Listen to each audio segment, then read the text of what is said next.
Despicable Me is one of the most successful animated franchises out there, and besides being amazing movies, they're packed with some really interesting details. But did you catch all the hidden secrets across the 4 films about everyone's favorite former villain? Thanks, Ron. The Minions have always loved working for bad guys, but they have another pretty strange trait. And no, we're not talking about their obsession with bananas. Who doesn't love bananas, right?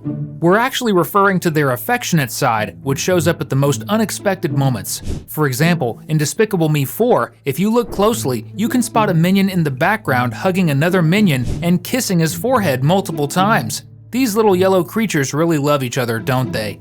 And of course, this is just the first of many secrets you'll uncover in today's video. So get ready, because this is Cinewave. Technically, Despicable Me is a superhero franchise. Even though Gru starts out as a villain in the first film, he quickly turns into a good guy and ends up fighting villains in every movie.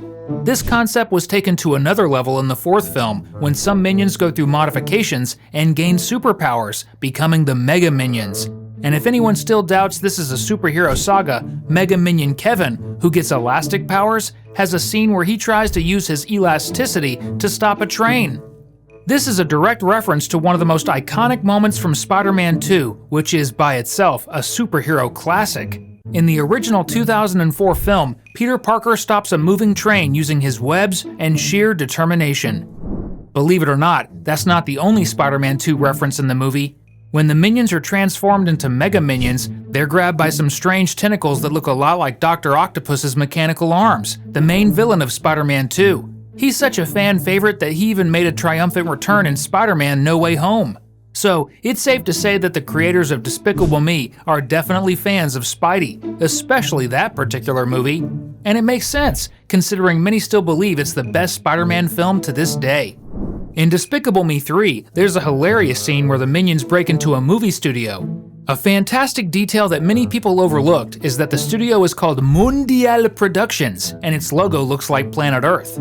This studio is actually a parody of Universal Pictures. The company also uses Earth in its logo, and Universal has a pretty similar meaning to Mundial. The best part? Illumination, the studio behind the Despicable Me and Minions movies, is owned by Universal, so the film is basically poking fun at its own parent company.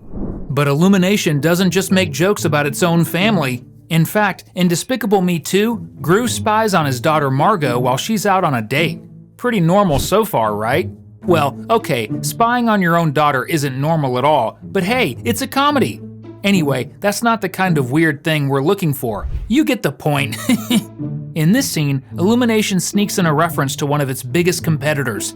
Gru hides behind a cactus that is shaped just like Mickey Mouse's head, complete with the big round ears and everything. Now that's bold. In the same movie, there's a pair of scientists who don't play a major role in the story. However, their name badges reveal something interesting. Their names are Renault and Coffin. If that doesn't ring a bell, don't worry. It just means you didn't know that 2 of the creators of Despicable Me are named Pierre Coffin and Chris Renault.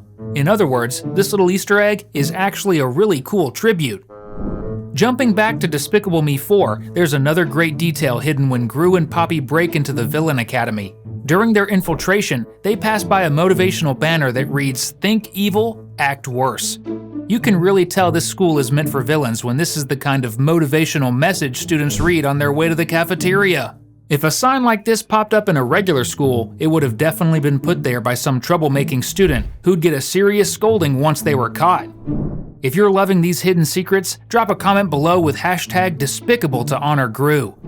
As amazing as these movies are, they're not completely free of mistakes, some of which go completely unnoticed. One particularly strange mistake involves Gru's son.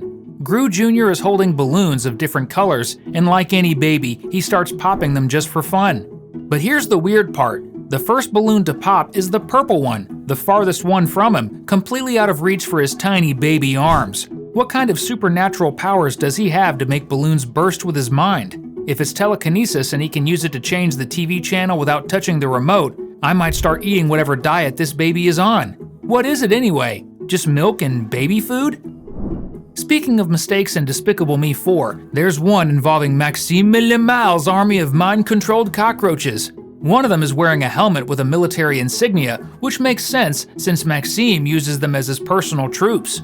But later on, when more cockroaches appear, their helmets all have a completely different symbol, one that Maxime himself designed. It looks like the symbol design changed during production, but they accidentally left in one of the old helmets in the final version. Everyone knows that El Macho from Despicable Me 2 is from Mexico. He's a hilariously exaggerated version of a Mexican luchador. In the scene where he reveals his true identity, he rips open his shirt and we can clearly see a huge Mexican flag tattooed on his chest.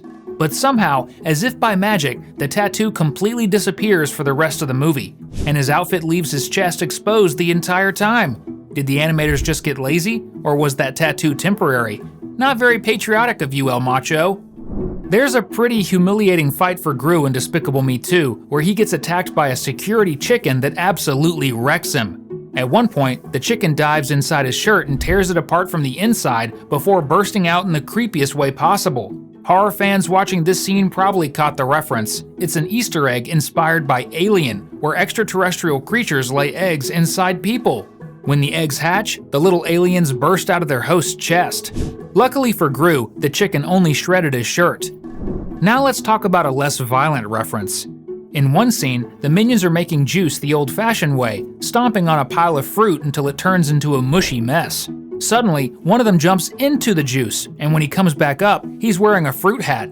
Then he starts dancing, imitating Chiquita Banana, the mascot of Chiquita Brands. Her iconic fruit-filled hat looks just like the one on the Minion's head, or should I say, the Minion's hat looks like hers, since she was created first. Despicable Me 3 starts with a bang. Balthazar Brat steals a rare pink diamond, and Gru has to go after him. But this idea wasn't exactly original. In fact, it's a reference to a classic from the 2000s, The Pink Panther. The movie is about a stolen pink gem and the detectives trying to recover it. We're talking about the live-action movie here, not the cartoon about a literal Pink Panther, though the animated series is technically a spin-off. It's pretty obvious that Illumination drew inspiration from this classic. Even the villain's name is a reference, but not to another movie.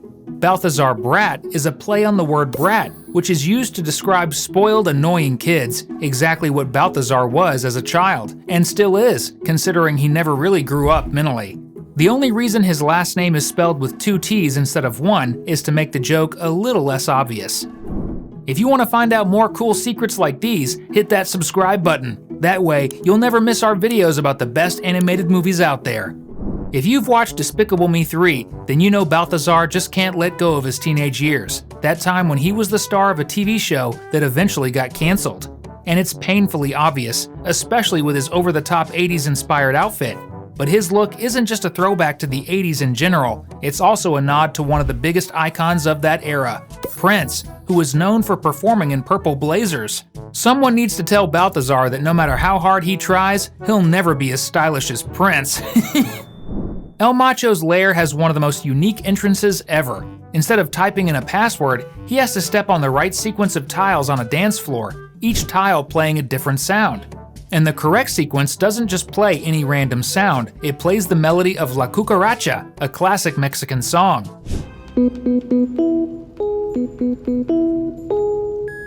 Imagine if someone accidentally stepped on the right tiles just to hear the tune and ended up discovering the villain's secret hideout. During Agnes's martial arts class in Despicable Me 4, there's a colorful painting in the background. But just a little while later, that same spot suddenly has a completely different image, a poster for something called Samurai Sam, which at least fits the martial arts theme. The animators probably decided to swap out the old painting for something more interesting and well-designed, but they forgot to change it in the earlier scene.